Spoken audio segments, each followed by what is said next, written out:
Welcome to our deep dive, everybody. Today we're going to be focusing on, well, the future. Digital marketing trends for 2025 and beyond. Sounds pretty far out. It is, but we're using Deepak Bansal's recent Forbes article as our kind of crystal ball for this one. Oh, Bansal. I've heard his stuff is really cutting edge. Definitely. Yeah. And he really gets into, not just what the trends are going to be, but, what they're going to mean for all of us, Right. Because whether you're, running your own business or you're just someone who, wants to understand this whole digital world we live in, this stuff matters. Yeah, exactly. And one of the big things Bansal jumps right into is AI and machine learning. He says they're going to be, way more integrated into marketing than they are even now. Well, yeah, we're already seeing some pretty crazy AI stuff out there, right? Totally. But he's talking about even more than that, AI that can basically read your mind, or at least, analyze your preferences and stuff, and then deliver content that's, personalized just for you. Yeah, so no more just seeing, a million random ads. You'd only see the stuff that you actually might be interested in. Exactly. But is that a good thing? You know? Right. It sounds amazing on one hand, but it's also kind of whoa, hold on. How much do these companies know about me? For sure, that privacy question is huge. Right. And then Bansal gets into voice search and voice commerce, which he thinks are going to be even bigger than they already are, which is hard to imagine. Oh, I totally agree. I feel like everyone I know has a smart speaker in their house these days. Oh, absolutely. And people are already using their voices for everything, ordering groceries, searching for information, even controlling their lights. It's wild. So Bansal's basically saying that's just going to get 10 times more intense. Basically, yeah. And, he makes this really interesting point about how it's changing SEO, how marketers have to think about it. How so? Well, before it was all about keywords people typed, right? But now it's how do people talk when they're searching for something? Oh, that's a great point. Instead of typing in best pizza New York City, you'd probably say to Alexa, hey, where's the best pizza near me? Exactly. So marketers have to get into that mindset now, think about, the natural language people use. And it's not just about search either, right? Mm-hmm. Didn't Bansal talk about voice commerce too? Actually buying stuff with your voice? Oh yeah, he's imagine ordering a car just by talking to your smart speaker. Haha. I don't know if I'm ready for that yet. Uh-huh. Yeah, that's a little out there, but I can definitely see it happening. Me too. But, let's move on to something a little less voice activated. Bansal also talks a lot about augmented reality and virtual reality and how they're going to revolutionize, well, basically everything. Well, that's right. He's not just talking about those silly filters on Instagram either. Nope, he's thinking way bigger. Imagine trying on clothes virtually or even walking through a virtual store from your living room. It's kind of like that IKEA app that lets you see how furniture would look in your house. Exactly. But Bansal says that's just the beginning. He talks about how Sephora's already using AR for virtual makeup try-ons, and he thinks that kind of thing is going to be everywhere. Wow, that's actually pretty cool. I could definitely see myself using something like that. Me too. And he even talks about using VR to experience travel destinations before you even book a trip. That is seriously mind-blowing. Right. It's the possibilities are endless. But with all this crazy technology, it kind of makes you wonder, are there any downsides? Yeah, for sure. What about privacy and security or accessibility? Will this stuff only be available to people who can afford the latest gadgets? Those are really important questions. And Bansal does actually talk about that a bit. He says that, we need to be mindful of those things as these technologies get more and more sophisticated. So it's not all sunshine and roses, huh? Well, I think it has the potential to be amazing, but we definitely need to be aware of the potential pitfalls too, Totally. It's with any powerful tool, it all depends on how we use it. Exactly. And Bansal doesn't shy away from that at all, which I really respect. Yeah, me too. It makes his predictions even more thought-provoking, I think, because he's not just blindly saying the future is awesome. He's also acknowledging the potential downsides. Right. Okay, so we've talked about AI, voice, and AR/VR. What else is Bansal predicting for the future of digital marketing? Well, he doesn't think video is going away anytime soon, but he says the format is definitely evolving. Okay, so it's not enough to just make a long, boring video anymore. Pretty much. Okay. He says it's all about short, snappy content now, stuff that grabs attention in a split second. Yeah, that makes sense. It's think about TikTok and Instagram Reels. People are used to consuming content in these bite-sized chunks. Exactly. And Bansal says that trend is only going to continue. So marketers need to be creating videos that are like entertaining, informative, but also like really easy to digest. So short and sweet, basically. Yeah, but there's a twist. He also talks about how video needs to be more interactive. Oh, what does that mean? Like choose your own adventure videos or something? Maybe. But he's talking about things like polls, quizzes, live Q&As, anything that makes the viewer feel like they're part of the experience, not just watching passively. Okay, so it's like video is becoming more of a two-way conversation. Exactly. That's really interesting. But, let's move on to something a little more, maybe a little unnerving. Oh no, what's coming up? Bansal talks about hyper-personalization. Really personalized. Oh yeah, he did say something about that. Like, it's going to go way beyond just seeing your name in an email. Bro, yeah, way beyond. He's talking about, brands knowing your needs before you even do, and, showing you ads for products that solve problems you haven't even told anyone about. Oh, that's kind of creepy. Right. Yeah. On one hand, it's super convenient, but on the other hand, it's how do they know that? And how are they using that information? Yeah, the ethics of all this data collection are a major concern. Totally. And Bansal acknowledges that. He says it raises some serious questions about privacy and, even manipulation. So are we just supposed to accept that this is happening? Or is there anything we can do about it? That's a great question.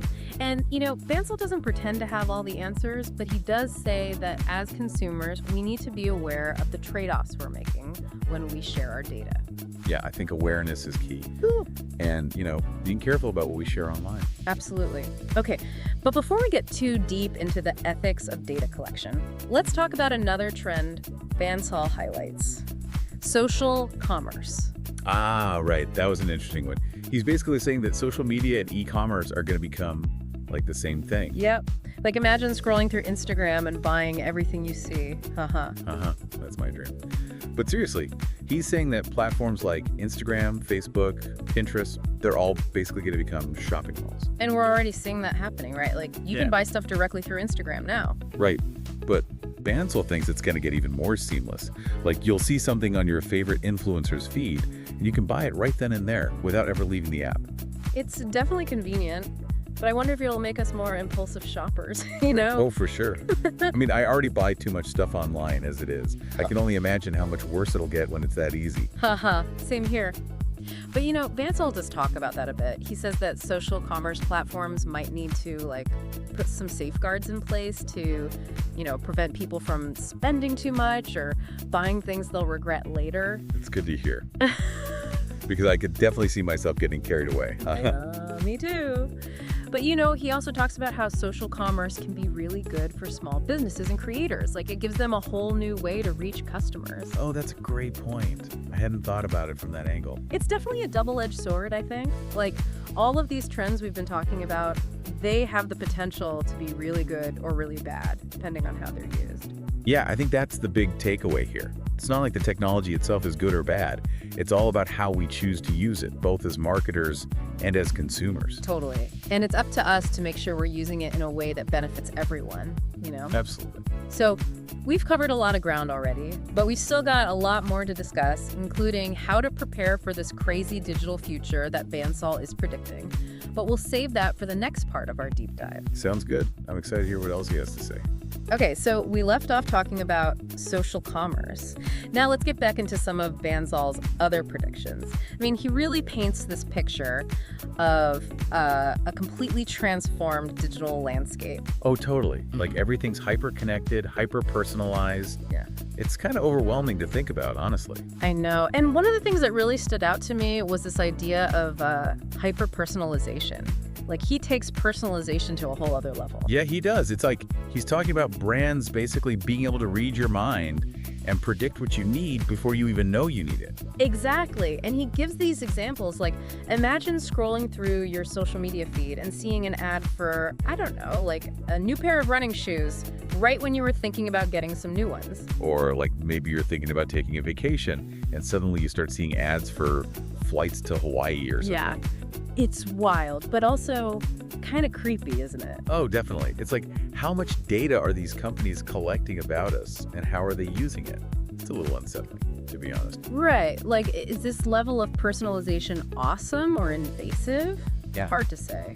Yeah, Bansal brings up those ethical concerns too. Like, he talked about how this kind of hyper-personalization could be used to manipulate people, to buy things they don't need or even to influence their opinions. He doesn't really offer any solutions, though, does he? Not really. I mean, he stresses that we need to be aware of what's happening and to be careful about the information we share online. But it's tough because it's almost like we have to give up some of our privacy just to participate in the digital world these days. Yeah, it feels like a catch-22 sometimes. Okay, so we've talked about AI, voice, AR, VR, social commerce, Andy, hyper-personalization. Whew, that's a lot. But Bansal doesn't stop there.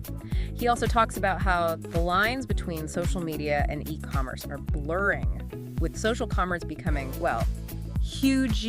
Oh, yeah, he was really excited about that. Like, he basically thinks every social media platform is going to become a shopping mall. Exactly. Like, you'll be scrolling through your feed and boom, there's a buy now button right next to that cute sweater your favorite influencer is wearing. It's so convenient, though. Like, no more switching between apps or websites. You can just shop right there on the spot. I know, right? It's dangerous. But, Bansal does mention the potential downsides of social commerce, too. Oh, yeah. Like what? Well, he talks about how it could lead to more impulse buying, like we'll be more likely to buy things we don't need just because they're right there in front of us. Yeah, I can definitely see that happening. Yeah. Especially with all these influencers pushing products on us constantly. Right. It's like FOMO meets online shopping. A recipe for disaster. Haha. But, Bansal also talks about how social commerce could be really good for small businesses and creators. Oh, yeah, right. It gives them a whole new way to reach customers and sell their products. Exactly. So it's kind of a mixed bag, like most of these trends. Yeah, I'm starting to notice a theme here. Like, all these advancements have the potential to be amazing, but they also come with some risks. It's like the digital world is this double-edged sword, It can connect us, empower us, make our lives easier, but it can also be used to manipulate us, exploit us, and invade our privacy. It's true. It feels like we're at this really crucial point where we need to decide how we want technology to shape our lives, Yeah, we can't just blindly accept these changes. We need to be informed, be critical, and make conscious choices about how we interact with the digital world. Totally. But Bansal's article gives me hope because he's not just pointing out the problems, he's also offering some solutions, Oh, yeah. Like what? Well, he talks about the importance of being critical consumers of information, questioning the motives behind algorithms, and demanding transparency from the companies that collect our data. Those are all really good points. We have more power than we think, We just need to be willing to use it. Right. And it starts with educating ourselves about these trends and understanding how they work. So we're not just passengers on this digital roller coaster, right? We can actually steer it in the direction we want to go. That's what Bansal seems to be saying, yeah. And that's pretty empowering, I think. It is. Okay, so we've talked about the potential benefits and risks of all these digital marketing trends, but the big question is, how do we prepare ourselves for this future that Bansal is describing? Like, what skills or mindsets will be essential for success in this crazy, ever-evolving landscape? Well, Bansal emphasizes that adaptability is going to be key. Like the ability to learn quickly, change direction when you need to, and embrace new technologies without freaking out. Makes sense. Like, the digital world is changing so fast, you got to be able to keep up. Exactly. And he also talks about the importance of curiosity, creativity, and a willingness to experiment. So it's not just about being tech savvy, it's about having the right attitude too, right? Yeah, totally. And he also believes that empathy and understanding human psychology will be more important than ever for marketers. Oh, that's interesting. Why is that? Well, because as AI gets more sophisticated, it's going to be even more important for marketers to connect with consumers on a human level. Yeah. To build relationships, to understand their needs and emotions. So it's not just about algorithms and data anymore. Not entirely. The most successful marketers of the future will be the ones who can blend that technical expertise with genuine human connection. That's a really good point. It's like, we can't forget about the human element in all of this. Right. At the end of the day, marketing is still about connecting with people. Totally. Okay, so we've covered a lot of ground in this deep dive, but, I'm curious, what was your biggest takeaway from Bansal's article? What really stuck with you? Honestly, it was his focus on the ethical side of things. It's so easy to get caught up in all the cool new tech and kind of forget about, like, the potential downsides. Yeah, that's true. Like, we're at this point where we really got to make some choices about, like, how much we want technology to, run our lives. But he doesn't just, like, preach at you about it, Bansal actually gives some good advice on how to deal with all this stuff. Oh, yeah. Like, what kind of advice? Well, like, being really careful about the information we see online and questioning, like, why am I seeing this? Who's deciding what I see? The algorithm, right. Exactly. And he also says we should, like, demand more transparency from these companies that are, gathering all our data. Yeah, I think that's super important, like knowing how our information is being used and, making sure it's not being abused. Totally. And I think that's something we can all do, Yeah. Like, we're not powerless in all of this. It's like, we got to be more informed, right? Like, educated digital citizens or something. Exactly. I like that. Educated digital citizens. Right. But, Bansal's predictions, they are pretty mind-blowing. Like, it's exciting, but also kind of scary to think about this future he's describing. I know what you mean. It's a lot to take in. But what I like is that he's not afraid to, point out the good and the bad. He doesn't sugarcoat anything. Yeah, he keeps it real. And I think that's why this deep dive has been so interesting. Like, it's not just a hype fest about the future. It's like a real conversation about the possibilities and the potential problems. Totally. And that's what makes his predictions so valuable, I think. Because he's not just telling us what he thinks will happen. He's also, like, challenging us to think about what kind of future we want to create. Yeah, it's a call to action for sure. So, to everyone listening, I hope you take Bansal's predictions as like a starting point for your own exploration of all this stuff. Like, do your own research, think critically, and figure out how you want to navigate this whole digital revolution. Couldn't have said it better myself. The future of digital marketing and the future of, like, how we live our lives online, it's all happening right now. So let's make sure we're paying attention and making choices that, work for us. Well said. That's a great note to end on. Thanks so much for joining us for this deep dive into the future of digital marketing. It's been a fascinating conversation. Thanks for having me. It's always fun to chat about this stuff. Until next time, everybody, stay curious, stay engaged, and try not to let the algorithms control your life. Haha. Exactly.